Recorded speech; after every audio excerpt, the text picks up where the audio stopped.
Bonjour, nous voici arrivés au chapitre 7, c'est-à-dire qu'il nous reste le 8 et ensuite la conclusion.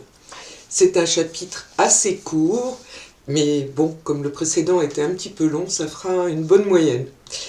Donc, le titre de ce chapitre est « Où le père Lustucru est au comble de ses vœux et le chat de la mère Michel dans une fâcheuse position ». Décidément, notre pauvre Moumoute a bien des soucis ces derniers temps. Lustucru avait fixé le lendemain pour l'exécution définitive de Moumoute, parce qu'il savait que la mère Michel devait ce jour-là porter aux messageries les épargnes qu'elle destinait à sa sœur. Pendant toute la journée, Faribol fut plongé dans un sombre abattement et, lorsque l'heure fatale eut sonné, ces irrésolutions de la veille l'assaillirent. Quand la mère Michel, avant de sortir, lui dit « Je te confie, Moumoute, tu en auras soin et tu le feras jouer pour qu'il ne s'ennuie pas, surtout pendant mon absence. » Le brave garçon sentit son cœur défaillir et sa loyauté naturelle se révolta. « Allons, nous n'avons pas une minute à perdre, » va lui dire le père Lustucru. « Voici le sac, va chercher la bête. » Faribol implora encore la pitié du maître d'hôtel. Il fut éloquent, il eut des larmes dans la voix, il prononça un plaidoyer des plus pathétiques, mais sans pouvoir gagner sa cause. Le bourreau fut inébranlable. Il renouvela ses menaces, il exigea la mort du chat, et Faribol, dominé par le malin esprit, se vit forcé d'obéir. Moumoute se laissa entraîner dans le jardin. Il suivit son perfide ami avec la confiance de la brebis qui suit le boucher. Et au moment où il y pensait le moins, il se vit enfermé dans le sac qui devait être son tombeau. Lustucru, qui s'était caché, parut brusquement, portant deux énormes triques, en offrit une à son complice et s'empara du sac en disant « Allons, à l'œuvre, et point de quartier !»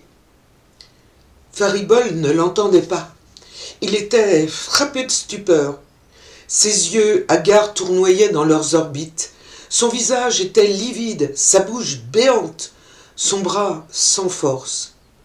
Le père Lustucru, animé par l'espoir d'une vengeance prochaine, ne remarqua point ce qui se passait dans l'âme de son compagnon. Après avoir jeté rudement le sac à terre, il leva son bâton et allait frapper quand la petite porte du jardin s'ouvrit. « Fâcheux contretemps, murmura-t-il.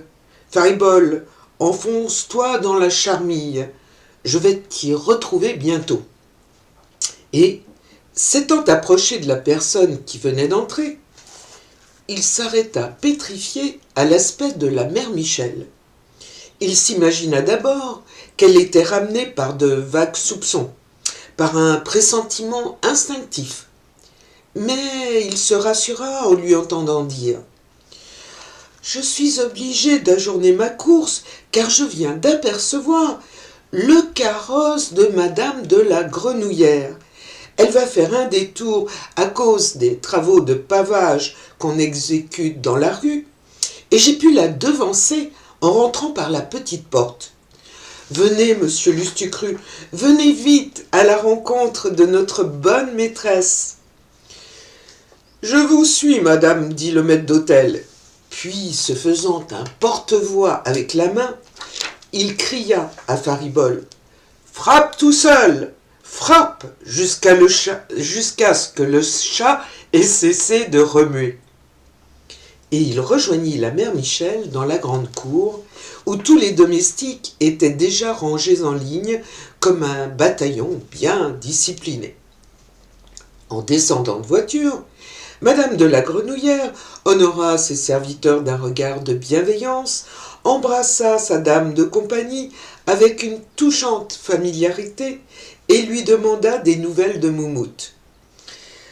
Votre protégé se porte à merveille, dit la mère Michel. Il engraisse et embellit à vue d'œil. Mais on peut dire, sans blesser la vérité, que ses qualités morales l'emportent encore sur ses agréments physiques.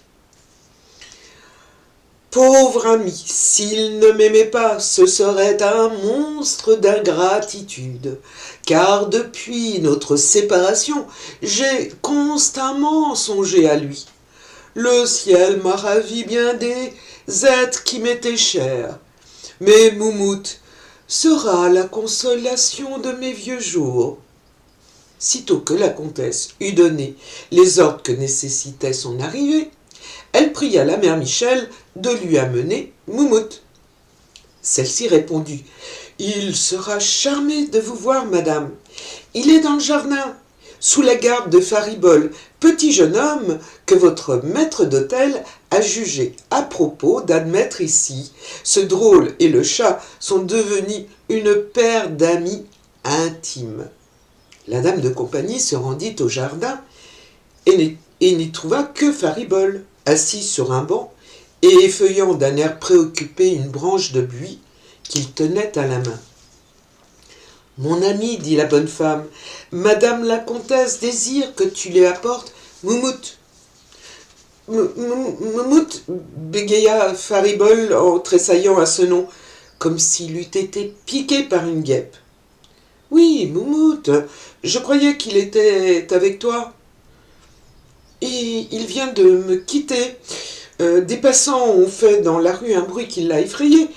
Il s'est sauvé dans la charmille. » La mère Michel, après avoir passé plus d'une demi-heure à parcourir le jardin, revint dire à madame de la Grenouillère « Moumout est absent, madame, mais soyez sans inquiétude, il a déjà disparu une fois, et nous l'avons retrouvé dans le grenier. » « Qu'on le fasse chercher, je ne veux pas attendre, je désire le voir sur le champ. » Hélas, ce vœu ne pouvait guère être accompli, s'il fallait s'en rapporter aux paroles qu'échangeaient dans l'ombre Lustucru et son complice.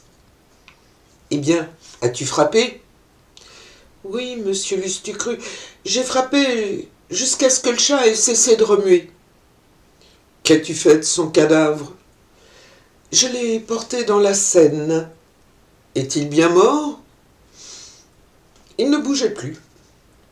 D'ailleurs, le sac était fermé avec soin. »« Justice est faite. » Voilà, ce chapitre 7, plus court que les autres, mais qui nous en prépare un 8e, dont le titre est « La mère Michel à la recherche de son chat ».